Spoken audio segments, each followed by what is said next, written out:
సత్పురుషులతో కలిసి ఉంటే సత్సంగత్వే నిస్సంగత్వం నిస్సంగత్వే నిర్మోహత్వం నిర్మోహత్వే నిశ్చలతత్వం నిశ్చలతత్వే జీవన్ముక్తి. ఆ ఉన్న మత్సరం పోతుంది, పవిత్రంగా బ్రతకడం అలవాటు అవుతుంది.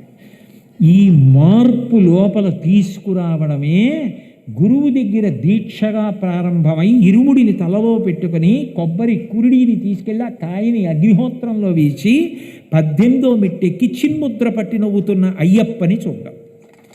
అది జీర్ణమైన వాడికి తత్వమసి, తత్వత్వం అసి, అది ఇది అయి ఉన్నది. అది ఇది అని రెండులే, ఉన్నదొక్కటే. బ్రహ్మవిద్ బ్రహ్మైవ భవతి. బ్రహ్మం ఎవడికి అనుభవంలోకి వచ్చిందో వాడు బ్రహ్మమై ఉన్నాడు.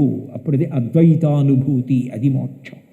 అప్పుడు అయ్యప్ప గురువు, అయ్యప్ప దేవుడు, అయ్యప్ప విష్ణువు, అయ్యప్ప శివుడు, అయ్యప్ప అంబ, అయ్యప్ప అన్ని. అలా లోకమంతా చూడడమే దీక్ష. అందుకే అందరినీ అయ్యప్పగానే చూడాలి. అక్కడ మొదలై జీవితాంత దీక్షగా పరిణమిస్తుంది. ఆ సగుణములు అలా పెడతాయి. ఒక జీవితం ఎలా ఉండాలో చెప్పే ఆరాధన క్రమం అయ్యప్ప దీక్ష. నేను ఒక్క వాక్యం చెప్తాను.